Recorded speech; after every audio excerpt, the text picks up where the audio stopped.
আসসালামু আলাইকুম। আলহামদুলিল্লাহ।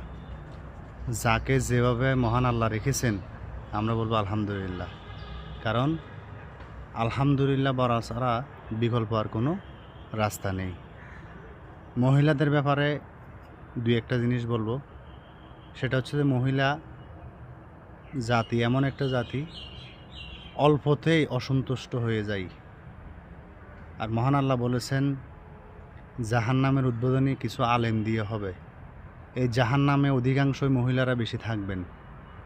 তো আমরা সংসার করতেছি, সংসার করার পরে আমরা দেখতেছি যে আসলে মহিলাদের অনেকগুলো দোষ ত্রুটি আছে। এই মহিলারা অল্পতেই অসন্তুষ্ট হয়ে যায়।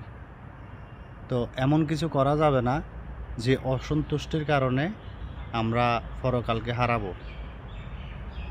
তো আমাদের উচিত আমরা দায়ুসের খাতায় নাম না লেখা। আমরা আমাদের সাধ্য অনুযায়ী আমাদের পরিবারকে পর্দার ভিতর রাখার চেষ্টা করব।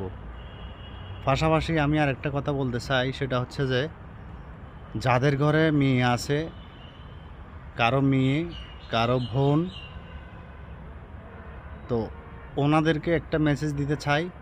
সেটা হচ্ছে যে আপনারা আপনাদের মেয়েদেরকে, আপনাদের বোনদেরকে ছোট থেকে পর্দাটা শিখান, আদব কায়দা শিখান, আচার ব্যবহার শিখান। ওই মেয়েটা আরেকটা সংসারে গিয়ে যাতে ওদের বোঝা না হয়, ওই মেয়েটা আরেকটা ঘরে গিয়ে ওদের যাতে অশান্তির ঘর যাতে না হয়। তা আমরা একে অপরকে সহযোগিতা করব। পাশাপাশি আমাদের মা বোনদেরকে আমরা যথেষ্ট পর্দা, আচার ব্যবহার সব কিছু শেখানোর চেষ্টা করব ইনশাআল্লাহ। তা আমরা যারা বিবাহ করেছি আমরা দেখি অধিকাংশ সময় আমাদের ফ্যামিলির আমাদের ওয়াইফরা আমাদের কথা 10টা বললে 8টা শুনতে চায় না, 5টা শুনতে চায় না। তা আমরা আল্লাহর কাছে সাহায্য চাইব, পাশাপাশি ওদেরকে বোঝানোর চেষ্টা করব ওরা যেভাবে বুঝে। তা আজকে এই পর্যন্ত। আল্লাহ হাফেজ। আসসালামু আলাইকুম ওয়া রাহমাতুল্লাহি ওয়া বারাকাতুহু।